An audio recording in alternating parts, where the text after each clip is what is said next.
O que aconteceria se uma cidade inteira desaparecesse sem deixar vestígios e abandonando tudo para trás? Foi isso que aconteceu no Canadá. Eu sou o Grande Curioso e vamos conhecer hoje sobre o mistério de Anjikuni, o povoado que sumiu sem deixar rastros. Não esqueça de curtir esse vídeo e se inscrever no canal Grande Curioso. Imaginem a seguinte cena.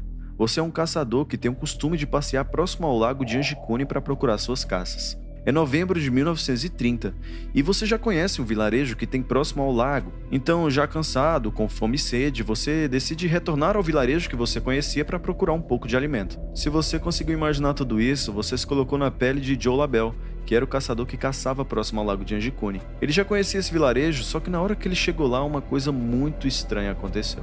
Assim que ele chegou, percebeu que não havia ninguém no local. O fato é que 2 semanas antes ele já esteve nessa vila. Ele sabia que lá vivia um povo feliz, agitado, hospitaleiro. Crianças corriam e brincavam por lá. Idosas carregavam roupas e varriam o chão enquanto homens carregavam madeira e conversavam nos alpendres. A questão é que tudo isso, toda essa vida, havia sumido. Predominava um silêncio sobrenatural. Não havia uma alma viva pisando sobre aquela neve. Intrigado, Labelle começou a procurar pistas para saber onde estavam todos. E o que ele descobriu foi perturbador. Os caiaques dos esquimós ainda estavam ancorados. As casas estavam intocadas e os rifles dos homens ainda estavam dentro delas. As fogueiras do acampamento estavam apagadas, mas ao redor delas se encontravam potes com o famoso cozido de carne de cervo congelados. Este era o prato típico da tribo. Tudo estava exatamente em seu devido lugar, exceto as pessoas. Imagine só, era como se 2.000 esquimós simplesmente tivessem parado o que estavam fazendo e saíssem da vila, deixando tudo para trás. Porém, o mais bizarro é que não havia nenhum tipo de rastro no chão que indicasse qualquer tipo de movimentação.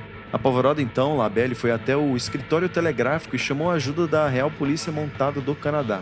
Eles nunca haviam ouvido nada parecido e imediatamente organizaram uma expedição para investigar o que estava acontecendo. Fizeram uma busca por toda a margem do lago Anjikuni e nada encontraram, apenas agravando ainda mais o mistério.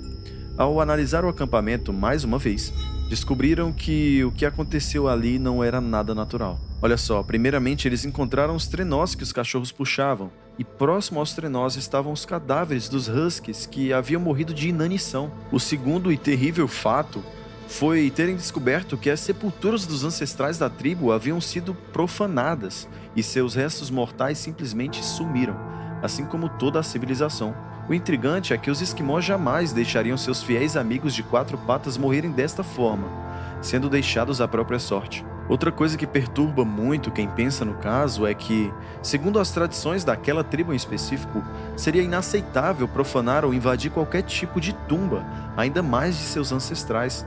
Fora que o solo estava completamente congelado, sendo impossível escavá-lo apenas com uma pá. Mais curioso ainda é o fato de Labelle ter falado que assim que chegou na tribo, ele conseguiu perceber que havia um caldeirão esquentando comida, ainda soltando fumaça, algo que nem sequer faria sentido cronologicamente falando, e então começam as controvérsias de toda essa história. O autor Frank Edwards adicionou alguns fatos do incidente ocorrido no lago Anjikuni em seu livro Stranger Than Science, de 1959, e com a repercussão do livro pelo mundo todo, rapidamente a RPMC, que seria a Polícia Real, passou a alegar que esse episódio nunca aconteceu e que não passava da invenção do autor, sendo que na época eles foram os primeiros a se empenhar em uma verdadeira cruzada para que a informação sobre o ocorrido chegasse a todos. Quando foram indagados sobre o estranho desaparecimento daquelas pessoas, as autoridades canadenses negaram veementemente saber de alguma informação, mesmo diante da apresentação de documentos registrados pela imprensa que datavam do ano de 1930 e exploravam cada vírgula do sumiço do povo daquela vila. Eles não se intimidaram com as provas, então não desmentiram o fato e nem voltaram atrás em sua posição, porque de repente a Real Polícia passou a fingir que nada havia acontecido. O caso foi reaberto e com isso tanto pesquisas como investigações foram conduzidas a fim de tentar emendar as muitas pontas soltas dessa história. Descobriram então que Joe Labelle nem caçador era, muito menos tinha conhecimento sobre os territórios do norte. Além disso, quem escreveu a primeira matéria sobre o caso em 1930 foi um jornalista chamado Emmett Kelleher, que era tido como altamente sensacionalista e tinha o objetivo de escrever histórias muito fantasiosas sobre a vida no norte selvagem. Dessa forma, tudo poderia ser só mais uma lenda ou invenção para divulgar na mídia. Entretanto, de fato, 2.000 pessoas desapareceram da extensa vila que beijava as margens do lago Angicune em novembro de 1930, ou talvez antes disso.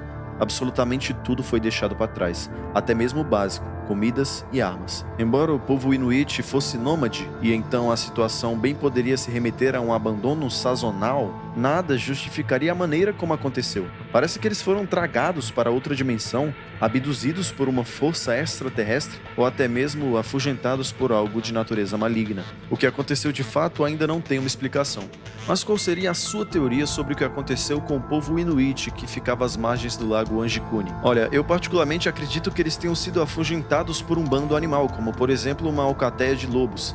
E então eles fugiram e deixaram suas armas para trás. Mas o que de fato aconteceu, ainda não se sabe. É isso, pessoal, muito obrigado. Não esqueça de deixar o seu like nesse vídeo, siga o Grande Curioso em todas as redes sociais e até o próximo vídeo.